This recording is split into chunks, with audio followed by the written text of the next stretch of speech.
Assalamualaikum warahmatullahi wabarakatuh. Perkenalkan, nama saya Suci Dwi Putri dari kelas 2B, Program Studi Tadris Bahasa Indonesia, Universitas Islam Negeri Fatmawati Soekarno Bengkulu. Baiklah, di sini saya akan menjelaskan mengenai prinsip penemuan fone dari fonem, alofon, distribusi komplementer, pasangan minimal, perubahan bunyi, asimilasi, disimilasi, matesis, dan elipsi. Langsung saja masuk ke pembahasan yang pertama, yaitu fonem dan alofon. Fonem sebuah istilah linguistik dalam sebuah bahasa yang masih bisa menunjukkan perbedaan makna. Fonem berbentuk bunyi. Misalkan dalam bahasa Indonesia bunyi K dan G merupakan dua fonem yang berbeda. Misalkan dalam kata cagar dan cakar. Tetapi dalam bahasa Arab hal ini tidaklah begitu. Selanjutnya yaitu alofon adalah varian pelafalan fonem berdasarkan posisi dalam kata. Misalkan fonem B dalam bahasa Indonesia dilafalkan pada posisi awal atau besar dan tengah atau kabel, berbeda dengan fonem ini pada posisi akhir dalam kata jawab. Selanjutnya yaitu distribusi komplementer dan pasangan minimal. Distribusi komplementer adalah distribusi alofon pada posisi tertentu yang hanya memungkinkan kehadiran satu alofon saja. Distribusi komplementer dapat dilihat pada kata rabu dan labu yang hanya memiliki satu alofon yaitu R dan L. Pasangan minimal adalah seperangkat kata yang sama kecuali dalam satu bunyi. Pakar lainnya menyebut pasangan minimal ini dengan istilah kata berkontras, yaitu dua kata mirip yang memiliki satu bunyi yang berbeda dan menghasilkan makna yang berbeda pula. Selanjutnya yaitu perubahan bunyi dan asimilasi. Perubahan bunyi terjadi akibat pertukaran fonem pada sebuah kosakata. Selain itu, perubahan bunyi bahasa juga terjadi karena penghilangan salah satu fonem pada kosakata tertentu.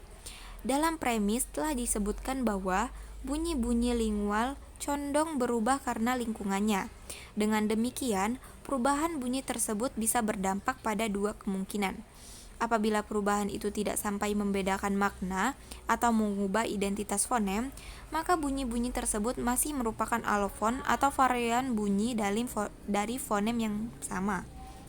Dengan kata lain, perubahan itu masih dalam lingkup perubahan fonetis, tetapi apabila perubahan bunyi itu sudah sampai berdampak pada pembedaan makna atau mengubah identitas fonem, maka bunyi-bunyi tersebut merupakan alofon dari fonem yang berbeda. Dengan kata lain, perubahan itu disebut sebagai perubahan fonemis. Jenis-jenis perubahan bunyi tersebut berupa asimilasi, disimilasi, modifikasi vokal, netralisasi, zeroisasi, metatesis, diftongisasi, monoftongisasi, dan anaptikisis. Selanjutnya yaitu asimilasi, merupakan perubahan bunyi dari dua bunyi yang tidak sama menjadi bunyi yang sama atau hampir menyerupai. Proses asimilasi mencakup pelesapan atau penambahan bunyi. Menurut Chair, asimilasi merupakan perubahan bunyi secara fonetis akibat pengaruh bunyi yang berasa sebelum dan sesudahnya. Selanjutnya yaitu asimilasi, disimilasi, dan elipsi. Disimilasi adalah perubahan sebuah fonem yang berdekatan satu sama lain menjadi fonem yang berbeda. Contohnya seperti kata cita dalam bahasa Sanskerta menjadi cipta dalam bahasa Indonesia. Meskipun demikian, istilah cita masih tetap ada. Matesis adalah perubahan urutan bunyi fonemis pada suatu kata sehingga menjadi dua bentuk kata yang bersaing. Dalam bahasa Indonesia, kata-kata yang mengalami metatesis ini tidak banyak, hanya beberapa saja. Contoh, kerikil menjadi kelikir, jalur menjadi lajur, brantas menjadi bantras.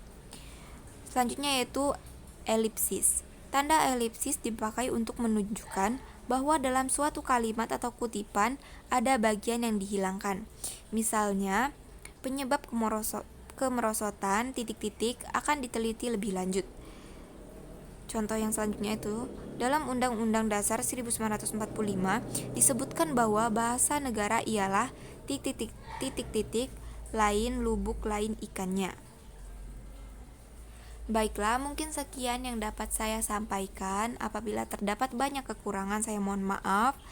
Dan semoga apa yang saya sampaikan dapat bermanfaat kepada siapa saja yang menontonnya.